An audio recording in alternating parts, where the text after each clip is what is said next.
გამარჯობა, თქვენ უყურებთ დღის ამბებს 4 საათზე, რომელსაც Pirvelis გუნდი და ლევან ჩხაიძე წარმოგიდგენთ. ხადას ხეობაში მომხდარი მკვლელობა გახსნილია, დაკავებული 1998 წელს დაბადებული მკ, რომელიც დანაშაულს აღიარებს და უადოდ თავისუფლების აღკვეთა ემუქრება. გამოძიებით დადგინდა, რომ მიმდინარე წლის 4 ივლისს ხადას ხეობაში მდებარე ერთ-ერთი ჩანჩქერის მიმდებარე ტერიტორიაზე ურთიერთშელაპარაკებისას მკ-მ სანადირო თოფიდან გასროლით სასიკვდილო ჭრილობები მიაყენა რაიან სმითს და მის შვილს, ხოლო ლეონ სმითს შემთხვევის ადგილიდან გაქცევის მცდელობისას ხევში გადავარდა და გარდაიცვალა. დაკავებულმა მოკლული მამაკაცი შემთხვევის ადგილას დატოვა, ხოლო მცირეწლოვანი ბავშვის ცხედარი ზვავში დამალა.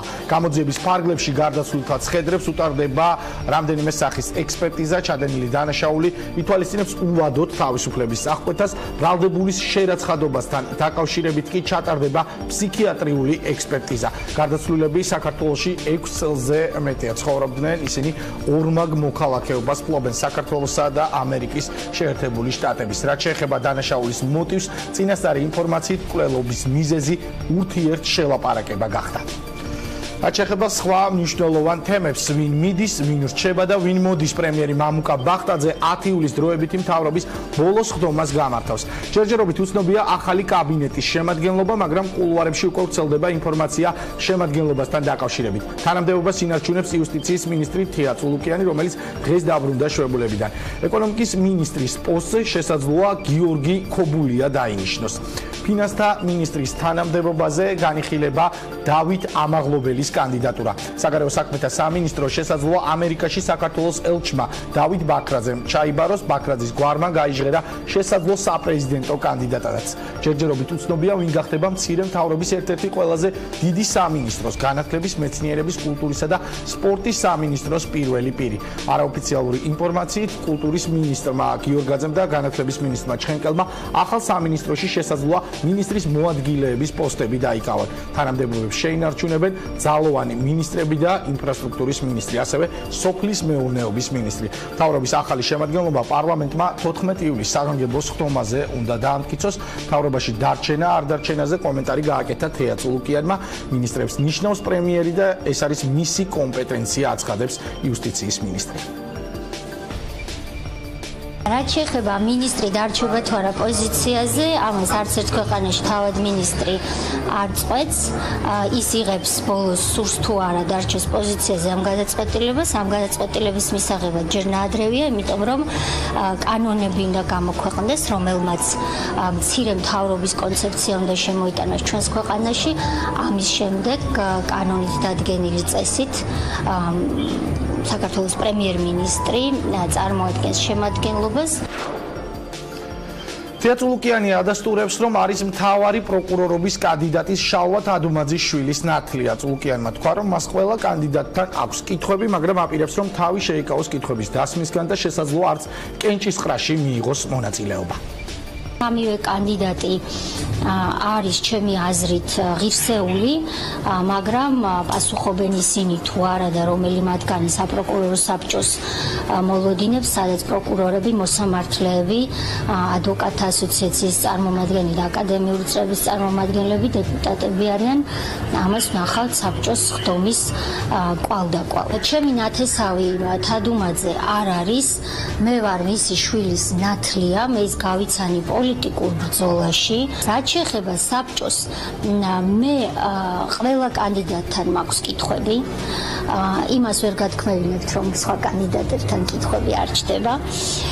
ჩდება ყველა კანდიდატთან კითხვები, ზოგთან ასეთი, ზოგთან ისეთი.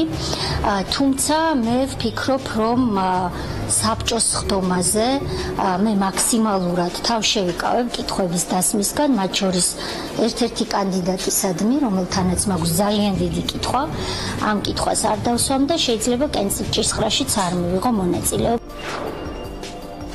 საპარლამენტო უმრავლესობის წევრები კი წულუკიანის დარჩენა არ დარჩენაზე და მინისტრთა კაბინეტში საკადრო საკითხებზე პრემიერთან კონსულტაციებს ელოდებიან. მათი თქმით, ჯერჯერობით ასეთი შეხვედრა არ ჩატარებულა. პრემიერთან საუბრის დროს კი გეგმავთ ყველა საკადრო ცვლილების შეჯერებას, აცხადებს თამარ ჩუგოშვილი. დავით ჭიჭინაძე კი ამბობს, რომ წულუკიანს უკეთესად შეუძლია გარედან სიტუაციების შეფასება. გვექნება კონსულტაციები პრემიერ-მინისტრთან ჯერჯერობით არ ქონია ასეთი და გვექნება უახლოეს დღეებში კონსულტაციები პრემიერთან მე ვფიქრობ რომ ის წარმოადგენს უკვე შემადგენლობას ალბათ 4 შაბათს ავარაუდოთ ანუ შუა კვირას უნდა ველოდეთ და შემდგომ დაიწყება უკვე საკომიტეტო არის ცნობილი უკვე ვინ დარჩენა არ დარჩენის საკითხი ყველაზე მეტი კითხვა მათ შორის არასამთავრობო ჯერჯერობით შემადგენლობასთან დაკავშირებით ვერაფერს ვერ გეტყვით სანამ განხილვები არ იქნება მე ამ ეტაპზე შევიკავებ ჩვენ პირად პოზიციის გამოხატვისგან. მე ვფიქრობ, რომ ჩვენ უნდა ველოდეთ სიახლეებს სწორედ ეკონომიკურ გუნდთან დაკავშირებით. ამას მე ვაცხადებ ტელევიზიით, ყოველთვის ვაჟღერებ სხვადასხვა სხდომებზე და ამიტომ ამაში მე ხა ვერაფერს ახალს ვერ ვხედავ. მე მგონი ჩემი განცხადება იმის თუ კარგად მახსოვს, როდესაც კვირიკაშვილი წაბრძანდა და წულუკიანმა თქვა, რომ ის იყო შეცდომა, მე მაშინაც შევაფასე, რომ ქალბატონ თეას გარედან უფრო გამოსდის შეფასებები, ვიდრე როდესაც თვითონ აი პროცესების შუაში იმყოფ. Დარგობრივი ეკონომიკის კომიტეტის ხდომაზე კი უმრავლესობის წევრები რეგლამენტის დახვეწაზე და ეთიკის კომისიის შექმნაზე განსხვავებულ პოზიციებს აფიქსირებდნენ. დეპუტატების ნაწილი მიიჩნევს, რომ ეთიკის წესების დადგენა არასწორია, რადგან ქართული ოცნების წევრების ნაწილი ფიქრობს, რომ დეპუტატების ეთიკა უნდა შეაფასოს ამომრჩეველმა და არა თავად დეპუტატებმა. ეს გვაქვს ლიდერშიპი და უშუალოდ ეს კომიტეტის ხელმძღვანელების, რომელიც განსაკუთრებული პრივილეგიებით სარგებლობენ და დანარჩენი დეპუტატები, რომელიც ასე ვთქვათ, ავტობუსის და ლიმუზინის დეპუტატები ვართ რა ამ პარლამენტში და იმით რა ვქეთ, ცოცხით ერთნაირად არის ასე ვთქვათ, მოთხოვნები ერთნაირის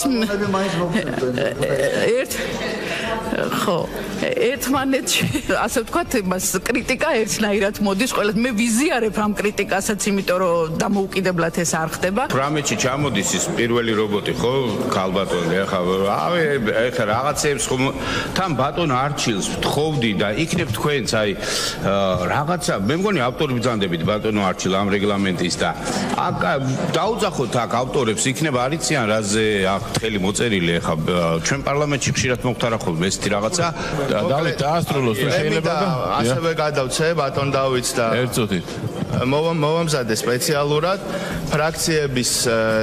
ფრაქციებზე და კომიტეტებზე მთავრობის წევრების გასწრების მონაცემები ვეთანხმები კიდევ ერთხელ მხას უჭერ ამ ცვლილებას, რომელიც ფრაქციებს ეხება. ფრაქციებს, პოლიტიკურ ჯგუფებს ექნებათ მთავრობის წევრების გამოძახების და მათი მოსმენის შესაძლებლობა კომიტეტის ფორმატში ნებისმიერ საკითხზე, ნებისმიერ მომენტში, როცა ვიძახით. მე კიდე ნუ ჩვენ კომიტეტის წევრები არ მოვიდნენ და კვორუმი არ აქვს და ვერ შედგაკრება. всё, ფრაქცია ვერ იღებს გადაწყვეტილებას მაგ მომენტში. ამაზეა საუბარი. რაც შეეხება ეთიკას. მე ვიგულისხმევ კოლექტიური ზარდიაშვილები, ქალბატონო თამარ, მინდა დავაკონკრეტო. ვისაც წარსული აბდაუბდა აქ და ის ადამიანები აქ ხვდებიან, შეიძლება ის ადამიანები ეთიკის საბჭოში ვიხილოთ, მათ მიერ მიღებული კანონებით ვიცხოვროთ. მე ეს ვიგულისხმევ თუ აი პირდაპირ დაგიკონკრეტეთ ზუსტად. დავით ჭიჭინაძე, დავით ბაქრაძე და რომან გოცირიძე იქნებიან დღის ამბების პირველი ნაწილის სტუმრები. დღის ამბების მეორე ნაწილში კი სასამართლოში არსებულ პრობლემებზე იუსტიციის უმაღლესი საბჭოს არამოსამართლე წევრთან ნაზი ჯანეზაშვილთან ვისაუბრებთ. მე კი მივესალმები ჩვენს პირველ სტუმარს, საპარლამენტო უმრავლესობიდან დავით ჭიჭინაძეს. მადლობა ბატონო დავით, რომ პასუხობთ ჩვენს კითხვებს. ისმენდით ალბათ იმ განცხადებას, რომელიც კომიტეტის ხდომაზე ეთიკის საბჭოსთან დაკავშირებით გააკეთეთ. თქვენივე თანაგუნდელს აკრიტიკებდით და ამბობდით, რომ როდესაც ასეთი ადამიანები არიან პარლამენტში შეუძლებელია ეთიკის საბჭოში ისინი შედიოდნენ და ზოგადად ადამიანებმა ჯობია შეაფასონ დეპუტატების მუშაობა. რატომ ხართ წინააღმდეგი და რის გამო დადგა პარლამენტში ასეთი საბჭოს შექმნის საკითხი? მოგესალმებით, მადლობა მოწვევისთვის. მე მინდა უბრალოდ აღვნიშნო, რომ შესაბამისად, როდესაც არის საუბარი სანქციებზე და რეგლამენტში შედის ცვლილებები, რომ სხვადასხვა ესე რომ ვთქვათ, მიღებულ საქციელზე, სხვადასხვა თემებთან გადახვევაზე, მიკროფონების გამორთვაზე, ესე რომ ვთქვათ, არის ბევრი ისეთი ნიუანსი, რომელიც ჩემთვის აბსოლუტურად გაუგებარია, რატომ უნდა იწოდეს ის დეპუტატის დაჯარიმებას ან სანქციის ქვეშ მოხვედრას და თავარი მოთხოვნა ჩემი იყო, რომ თუ ჩვენ ესე მკაცრად ვდგებით საკითხს, მაშინ ჩვენ გვახსოვდეს თავარი დაპირება. და თავარი გადახოვა ხდება ხოლმე, როდესაც დაპირებებს არასრულებს დეპუტატი. და მე ვფიქრობ, ის დაპირებაც, რომელიც ჰქონდა მიცემული მოსახლეობისთვის 2012 წელს, ის არის მთავარი, რომ გამოწვევა უფლება მოსახლეობას უნდა ჰქონდეს დეპუტატის. შესაბამისად, აქედან გამომდინარე, ამისკენ იყო მიმართული, თუ ჩვენ ვინმე არასრულებს თავის ვალდებულებას, უნდა იყოს საშუალება, რომ ამორჩეველმა გამოიწვიოს. ეხლა რაც შეეხება თვითონ ბატონ დავით, აი ეს უფლება რომ მიიღოს ამორჩეველმა, აი თქვენი აზრით, რამდენი ადამიანი დარჩებოდა საპარლამენტო უმრავლესობიდან აი მოქმედ შემადგენლობაში?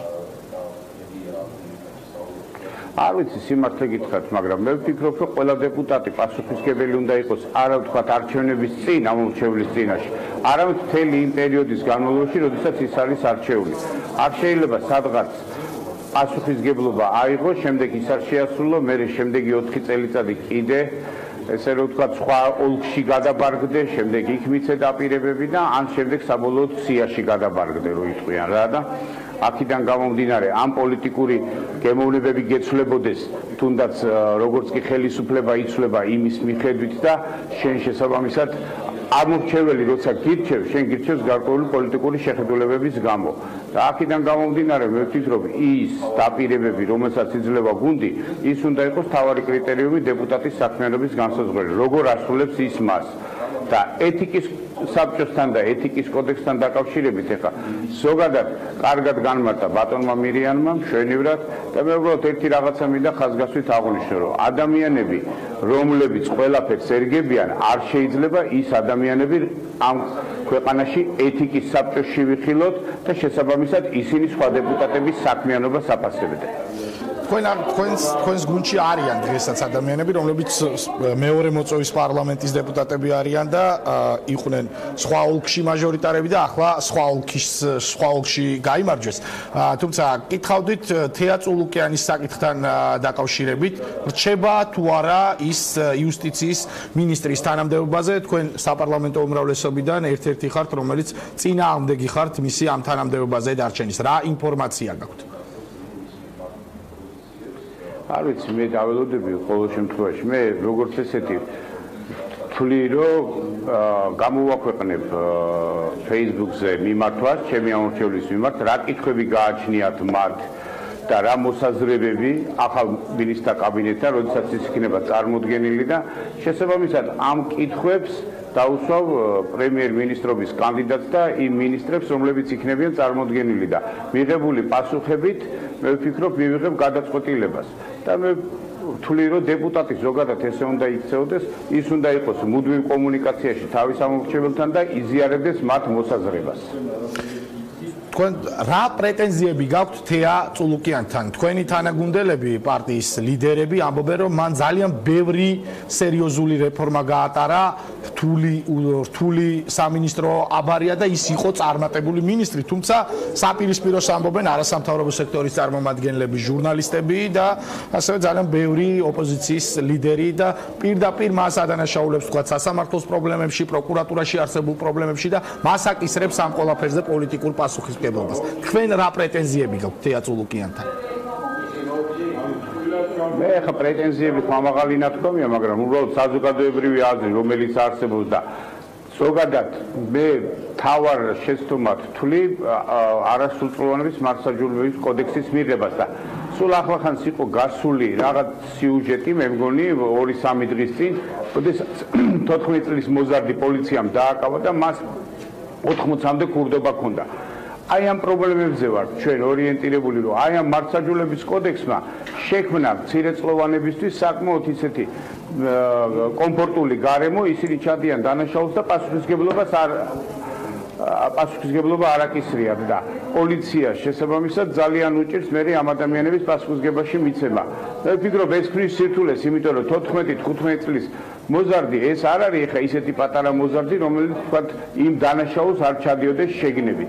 შეიძლება გავლენის ქვეშ შექცევა, მაგრამ შესაბამისად ეხა დღევანდელი ინფორმირების პერიოდში, როგორც ესაც არსებობს ესეთი ინტერნეტისადმი ესეთი წვდომა, ყველაფერი დაპატარავდა, რო იტყვია რა ინფორმაცია ძალიან ხელმისაწვდომი გახდა და ადამიანები ძალიან ადრეულ ასაკში ყალიბდებიან უკვე და მათზე ზემოქმედების საშუალება ძალიან ადვილად ხდება მათი ჩათრევა სხვადასხვა კრიმინალურ საქმიანობაში და მე ვფიქრობ აი ამ კოდექსმა პრინციპში კრიმინალს გაუხსნა გზა არასრულწლოვანებისაკენ.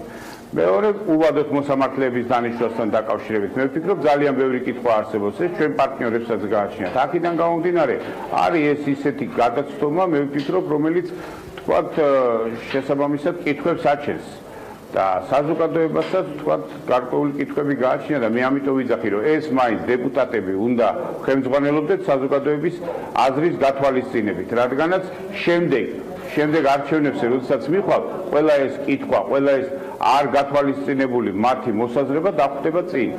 ბატონ დავით, თუ ვიმსჯელებთ ახლა თქვენი პოზიციის მიხედვით შესაძლოა უმრავლესობის წევრმა დავით ჭიჭინაძემ მთავრობის დამტკიცებას 14 ივლისს მხარი არ დაუჭიროს? არა, მე ზოგადად ვიძახი რომ თვითონ კონკრეტულად კითხვები მექნება და ჩემთვის ძალიან საინტერესო იქნება არგუმენტი ეს.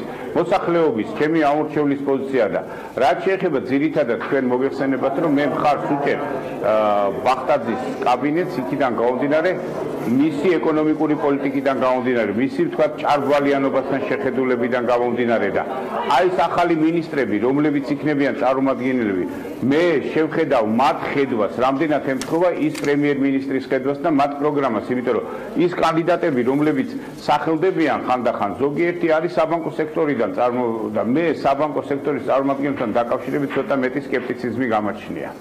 მადლობა, საპარლამენტო უმრავლესობის წევრი დავით ჭიჭინაძე იყო დღის ამბების სტუმარი, ახლა კი უკვე ევროპული საქართველოს ლიდერი და საპარლამენტო უმცირესობის ლიდერი დავით ბაქრაძე გვერდდება პირდაპირ ეთერში. მოგესალმებით ბატონო დავით, მადლობა რომ ხართ ჩვენთან ერთად. დღეს ვეცნობოდით თქვენს კომენტარს მთავრობის დამტკიცებასთან დაკავშირებით. არანაირი საფუძველი არ გვაქვს ვივარაუდოთ რომ მთავრობაში რამდენიმე სახელისა და გვარის გადანაცვლება რადიკალურად განსხვავებულ შედეგს მოიტანს. რატომ ესეთი პესიმისტური დამოკიდებულება მაშინ როდესაც ჯერ არც კი დამტკიცებულა მთავრობის შემადგენლობა, რომელმაც 14 ივლისის შემდეგ უნდა დაიწყოს მუშაობა. კონკრეტულად რა გაძლევთ ამის თქმის საფუძველს? ამის თქმის საფუძველს პირველ რიგში გვაძლევს განვლილი 6 წელი, როდესაც ქართული ოცნებაა ხელისუფლებაში.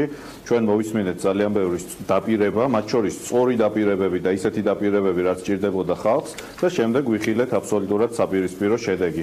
აი თუნდაც იმავე მცირე მთავრობაზე, რომელიც იდეაში სწორი კონცეფციაა, შეგახსენებთ რამდენიმე თვის წინანდელს, როდესაც ჯერ კიდევ პრემიერ კვირიკაშვილის კაბინეტი იყო შემოსული დასამტკიცებლად პარლამენტში გასული წლის ბოლოს, როდესაც რამდენიმე სამინისტროს გაუქმება მოხდა. ზუსტად იგივეზე საუბრობდნენ, რომ ეს არის მცირე მთავრობა, რომ ეს მოემსახურება თანხების დაზოგვას, რომ მთავრობა გახდება უფრო ეფექტური. და რა აღმოვაჩინეთ 6 თვის შემდეგ, რომ არც ერთი თეთრი არ დაზოგილა და პირიქით მთავრობის დაფინანსება არის გაზრდილი. ამიტომ შეგახსენებთ ასევე თუნდაც, როდესაც გადასახადების შემცირებაზე ვესაუბრებოდით და რიტორიკას, რომ არა, გამოსავალი არის დაუბეგრავი მინიმუმი, ზარზეიმი შემოიღეს დაუბეგრავი მინიმუმი, ადამიანებს ავსებიეს დეკლარაციები, სად არის დღეს ეს დაუბეგრავი მინიმუმი? უკან გაყვა ფინანსთა მინისტრ ხადურს. ამიტომ, როდესაც გადავხედავთ მთავრობის შეფასება უნდა ეყრდნობოდეს არა იმ სიტყვებს ან დაპირებებს, რომელსაც ვისმენთ, არამედ ამ გუნდის გაკეთებულ საქმეებს და ამ გუნდის გაკეთებული საქმეები სამწუხაროდ ნამდვილად არ გვაძლევს იმის საფუძველს თქვათ, რომ სახელების და გვარების გადანაცვლებით გუნდი გახდება უფრო ეფექტური და ოცნება ამუშავდება. სამწუხაროდ არ ამუშავდება და გამოსავალი არის არა სახეების და სახელების გადანაცვლებაში, არამედ გუნდის შეცვლაში. მით უმეტეს და ამით დავასრულებ, მით უმეტეს, რომ ამ გუნდში როგორც ჩანს მაღალი ალბათობით დარჩებიან მათ შორის ისეთი სახეებიც, რომელთა წინააღმდეგად საზოგადოებაში პრაქტიკულად კონსენსუსი არსებობს, რომ ისინი მთავრობაში არ უნდა იყვნენ. ამიტომ საფუძველს ოპტიმიზმის სამწუხაროდ ვერ ვხედავ. ბატონ დავით, რატომ რჩება მთავრობის განახლებულ შემადგენლობაში ყოველ შემთხვევაში ასეთი ინფორმაცია ვრცელდება კულუარებში იუსტიციის მინისტრი თია წულუკიანი, რომელსაც ასევე ძალიან მნიშვნელოვანი ფუნქცია ექნება ახალი მთავარი პროკურორის შერჩევისას. ძალიან ბევრი არასასიამოვნო ფაქტი უკავშირდება მის სახელს, პროტესტი არასამთავრობო ორგანიზაციების, ბოლოს ვიხილეთ ხორავას ქუჩის საქმე, რომელიც რეალურად ძალიან რთულ სიტუაციაში აყენებს ხელისუფლებას. რატომ ასეთ არაპოპულარულ გადაწყვეტილებაზე მიდის ხელისუფლება თეა წულუკიანთან დაკავშირებით?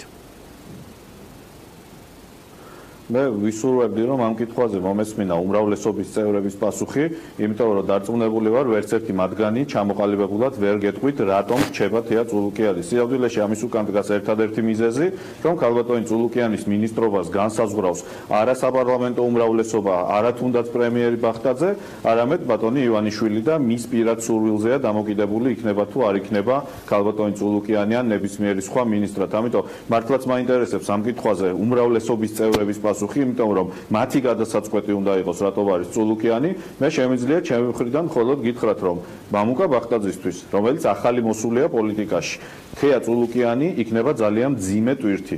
ვინაიდან საზოგადოებაში არსებობს აბსოლუტურად ცალსახა განწყობა, რომ ქალბატონმა წულუკიანმა უნდა დატოვოს მინისტრის პოსტი და ჩვენ დღეს ყოველ შემთხვევაში არსებული ჭორების მიხედვით ვიღებთ სურათს, როდესაც წულუკიანი არამხოლოდ არ მიდის მთავრობიდან, არამედ ის უფრო გაძლიერდება, ვინაიდან იუსტიციის სამინისტროს, რომელსაც ის ხელმძღვანელობდა, ემატება ასევე სასჯელ აღსრულების სამინისტრო, ანუ წულუკიანი ერთისმაგივრად ორი მინისტრის ფუნქციას შეითავსებს და მთავარ პროკურორად, რომელსაც ასევე ამ პროცესს ის ხელმძღვანელობს, წარდგენილია მისი პირადი ახლობელი და როგორც საუბარი არის მისი ოჯახის ნათლი მამა. ანუ ერთი წულუკიანი თუ ყავდა წინა მთავრობაში, ამ მთავრობაში გვეყოლება ორი სამინისტროს ხელმძღვანელი და მთავარი პროკურორისთან, მთავარ პროკურორთან პირდაპირ კავშირში მყოფი წულუკიანი. ამიტომ რატო ხდება ეს და მისი გაშვების მაგივრად, რასაც მოითხოვდა პრაქტიკულად მთელი საზოგადოება საქართველოსი, რატომ გაძლიერდა პირიქით ქალბატონი წულუკიანი? აი ეს ერთ-ერთი ის კითხვა იქნება, რომელიც ჩვენ გვექნება საპარლამენტო მოსმენის დროს მთავრობის მიმართ და მართლაც მაინტერესებს ამაზე ბატონი ბახტაძის პასუხიც და საპარლამენტო უმრავლესობის. თქვენი აზრით რატომ ძლიერდება ის? რატომ არაფრად ჩათვალეს? აი ეს არის სწორედ კითხვა და ერთ-ერთი პრობლემა სწორედ იმაშია, რომ მეც თქვენს და ყველას შეგვიძლია უბრალოდ ვიმკითხაოთ ამ ყველაფერზე, იმიტომ რომ სამწუხაროდ დღეს საქართველოში არ გვაქვს პროგნოზირებადი და ჯანსაღი პოლიტიკური პროცესი. ყველა ნორმალურ დემოკრატიაში, ნორმალურ ქვეყანაში არსებობს პროგნოზირებადი პოლიტიკური პროცესი, როდესაც შეგიძლია ნორმალურმა ადამიანმა, ნორმალური ადამიანი დაჯდე, დაფიქრდე და მიხვდე, რატომ რჩება მაგალითად მინისტრი ან რატომ იცვლება მინისტრი. საქართველოში ასეთი პროცესი არ გვაქვს. აი დააკვირდით, თქვენც, ჩვენც, არა მხოლოდ პარლამენტის უმცირესობის და ოპოზიციის წევრები, უმრავლესობის წევრებიც კი ჭორებით გელაპარაკებიან, იმიტომ რომ უმრავლესობის წევრებმაც კი არიციან, ვინ დარჩება და ვინ წავა.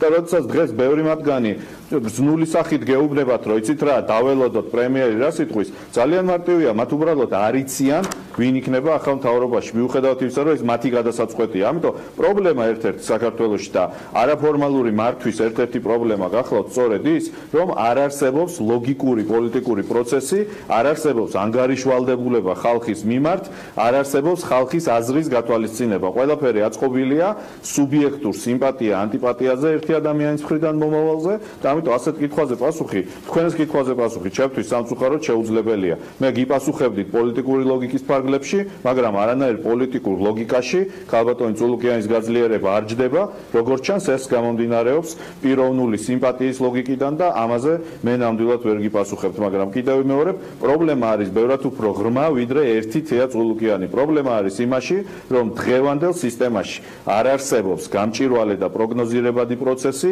არ არსებობს ანგარიშვალდებულება საზოგადოების მიმართ და არ არსებობს საზოგადოების აზრის გათვალისწინება. აი ეს ბევრად უფრო ღრმა პრობლემებია და ამ შემთხვევაში ქალბატონი წულუკიანის დარჩენა თუ ის დარჩა ამ პოსტზე, მხოლოდ და მხოლოდ ანარეკლი იქნება ამ ბევრად უფრო ღრმა პრობლემების, რის გამოც სხვადასხვა ჩვენ ასევე არ უჭერთ მხარს ამ მთავრობას. ამ ფონზე შეიძლება ითქვას მაშინ რომ ფიქრობთ რომ უშანსოდ არის მთავარი პროკურორობის კანდიდატად თქვენი პარტიის მიერ წარდგენილი შალვა შავგულიძე. ობიექტურად რა თქმა უნდა თავს არ მოვიტყუებთ და ობიექტურად ვიტყვი რომ შანსი ძალიან დაბალია. სამწუხაროდ არ დაგიმალავთ ჩვენ ველოდით უფრო მეტ მობილიზაციას მათ შორის ჩვენი კოლეგა ოპოზიციური პარტიების და არასამთავრობო სექტორის მხრიდან ბატონ შავგულიძის მხარდასაჭერად. დღეს არსებული სურათით შანსი დაბალია. დღეს იცით რომ ჩვენ მოვითხოვეთ ყველაზე მინიმალური, მოვითხოვეთ საპროკურორო საბჭოს ხდომის გახსნა, რომ საზოგადოებას საშუალება ჰქონდეს ეთერში მოისმინოს და იხილოს, რაზე საუბრობენ ეს კანდიდატები კანდიდატები, ვინ რას წარმოადგენს, ვის რა გეგმა აქვს, ვინ როგორ პასუხობს კითხვებს, თუ ეს ელემენტარული მოთხოვნა მაინც დაკმაყოფილდა, რომ საზოგადოებამ ინფორმაცია მიიღო, მაშინ კიდევ რაღაცის პერსპექტივა ხდება. დღეს იუსტიციის მინისტრმა გიპასუხათ ამაზე, მათ თქვა, რომ რეგლამენტი არ ითვალისწინებს, რომ ეს იყოს ღია გახსნილი და პირდაპირ ეთერში ისმენდეს საზოგადოება, თუ როგორ მიმდინარეობს შერჩევის პროცესი. ჯერ ერთი ამაზე აკრძალვაც არ არსებობს და მეორე ერთი ეს არის პოლიტიკური გადაწყვეტილების საგანი. როდესაც საზოგადოებაში არსებობს ამხელა უნდობლობა პროკურატურის მიმართ და ხორავას ქუჩის საქმემ კიდევ ერთხელ გამოაჩინა, რომ საზოგადოებაში არსებობს ფუნდამენტური უნდობლობა პროკურატურის მიმართ და ადამიანებს არ სჯერათ იმის, რასაც ამბობენ პროკურატურის წარმომადგენლები და მთავარი პროკურორი.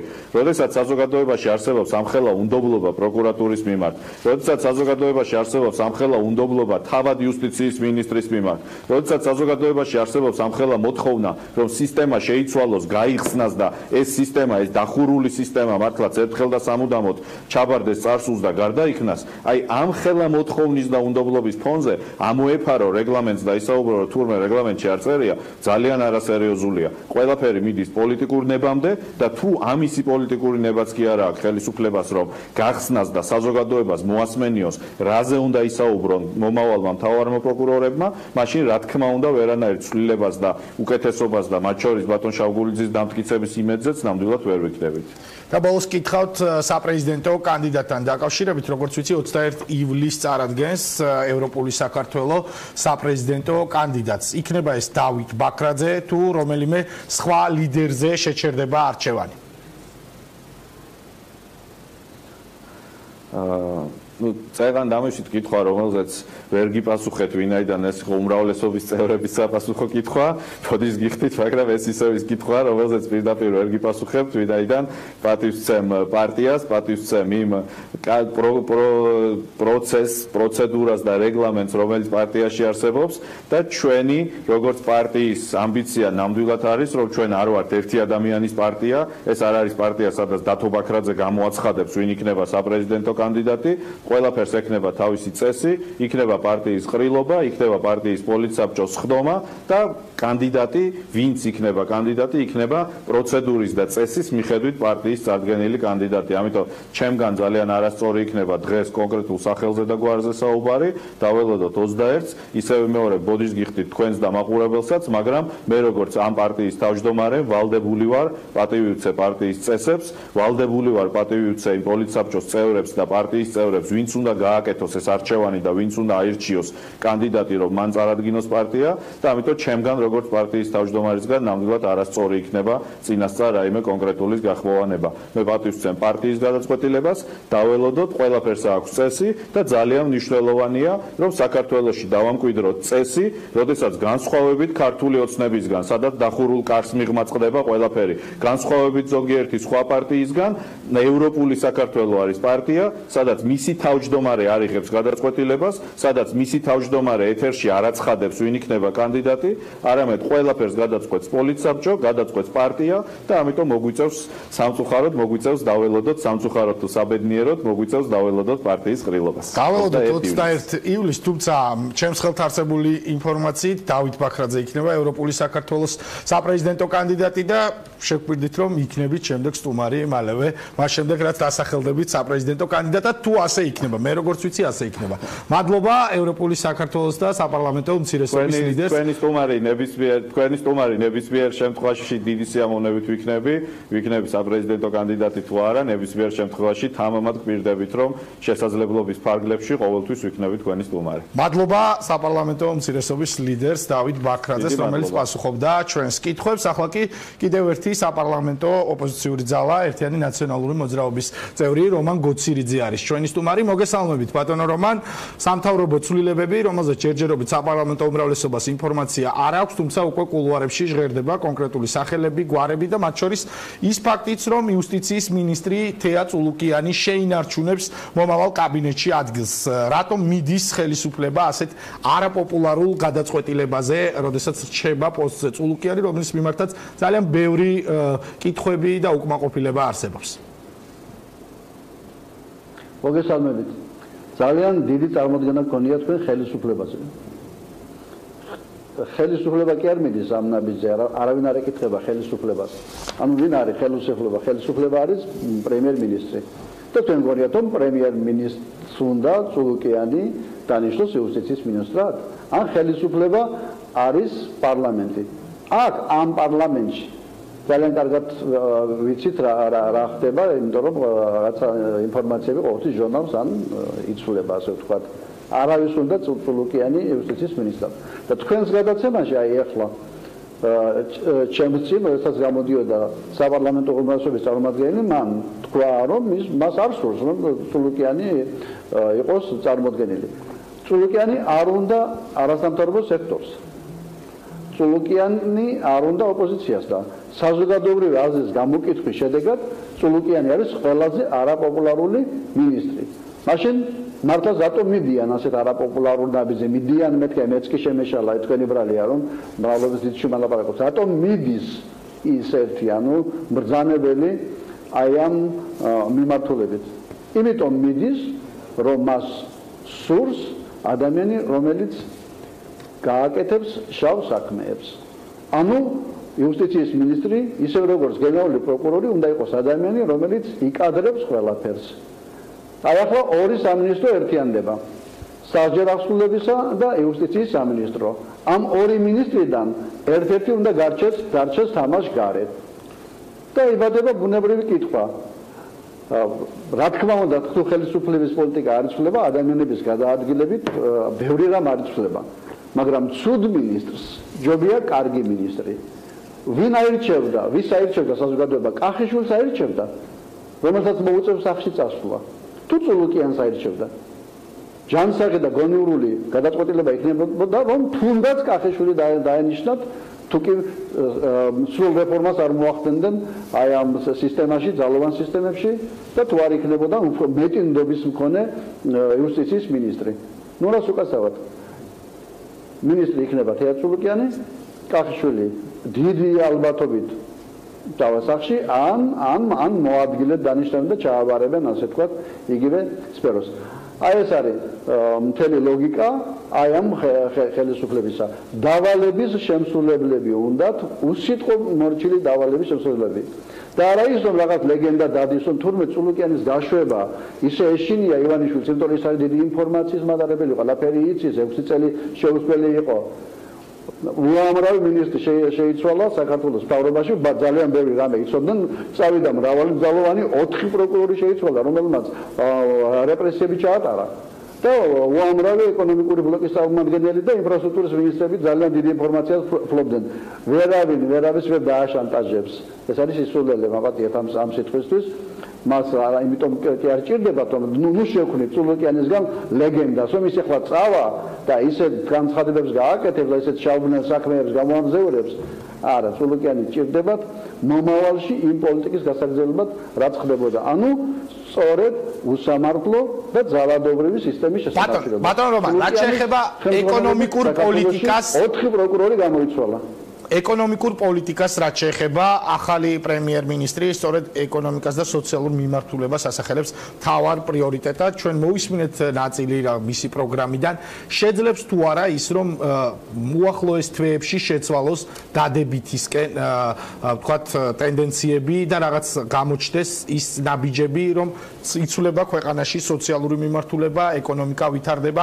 მას მიაწერდნენ, ვთქვათ, რამდენიმე მნიშვნელოვან ცვლილებას, ამბობდნენ, რომ მან საბანკო სექტორთან მიმართებაში, გადასახადებთან მიმართებაში ძალიან სწორი გადაწყვეტილებები მიიღო. მიუხედავად იმისა, რომ ხართ ოპოზიციური ძალის წარმომადგენელი, ფიქრობთ თუ არა, რომ თქვათ 2-3 თვე მთავრობისთვის იქნება რაღაც ტესტი და შეიძლება ველოდოთ დადებით ტენდენციებს.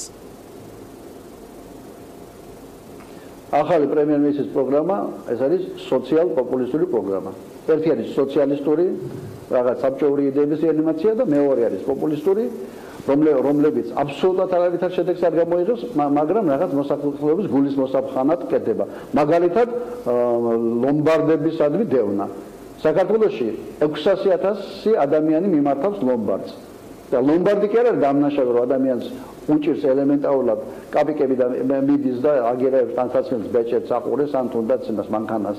არამედ ის სიღარიბე, რომელიც შეიქმნა ქვეყანაში ამ 6 წლის განმავლობაში. და ის რომ დავუშვათ ბინას ვერ ჩადებ ლომბარდში და მანქანას ვერ დააგირავებ ბანკში და ასე შემდეგ, იმიტომ რომ ადამიანი არის უგუნური და მან შეიძლება ბინა დაკარგოს, შეიძლება მანქანა დაკარგოს და ავიწყდება რომ უამრავი ადამიანი, იგივე თუნდაც 600,000 ადამიანი, რომელიც ვერსად ვერ შეუძლებს სხვაგან ფულს, მას სწორედ უკანასკნელი, ასე ვთქვათ, ინსტანცია მისთვის არის სწორედ ასეთი ინსტიტუტები, სამწუხაროდ ეს აცი. დღეს ახლა მეზობელს ფულს ვერ გამოართმევ, ვინაიდან არა აქვს ფული მეზობელს და ნათესავს და რაღაც საფინანსო სისტემაში არსებული, ასე ვთქვათ, თამაშის წესები სწორედ ღარიბ და ყატაბიკი ქვეყნის ცხოვრებიდან არის შექმნილი. დანარჩენი, რაც ასე ვთქვათ, პოზიტიური შეიქმნა საბანკო სისტემასთან მიმართებაში, იგივე თუნდაც არაპროფილური აქტივების აგზავნა დიდი ხანია დაიწყო 3 წლის წინ ეროვნულმა ბანკმა გამოსცა თავისი განკარგულება, მაგრამ არ იყო ეროვნულ ბანკს ასე ვთქვათ ძალა და ეს პერიოდი ძალიან ნელა და კანონის სახით მივიღეთ ჯერ კიდევ ეს შარშან დეკემბერში.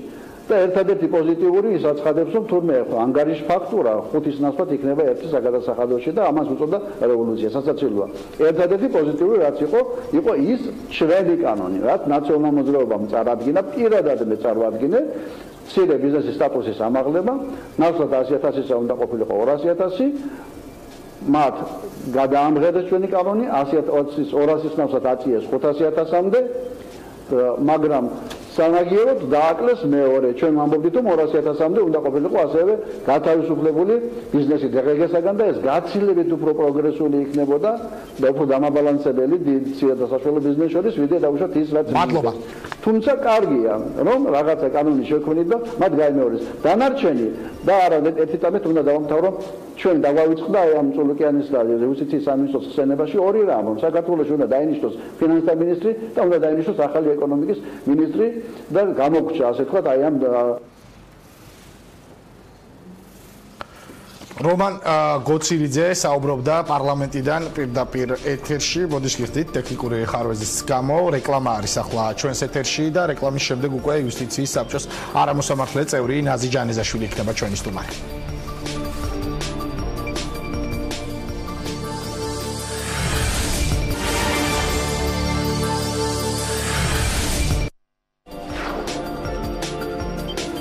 ხმაური და კამათი იყო იუსტიციის საბჭოს ხდომაზე, რაც მოყვა საერთაშორისო გამჭვირვალობა საქართველოს მიერ მომზადებულ დასკვნას სასამართლო სისტემაში არსებულ პრობლემებზე, კორუფცია, გავლენიანი მოსამართლეები და პოლიტიკური გადაწყვეტილებები. ამაზე იყო საუბარი საერთაშორისო გამჭვირვალობა საქართველოს მიერ მომზადებულ კვლევაში, რომელშიც ასევე მონაწილეობდნენ ადვოკატები და ის ადამიანები, რომელთაც აქვთ შეხება სასამართლო სისტემასთან.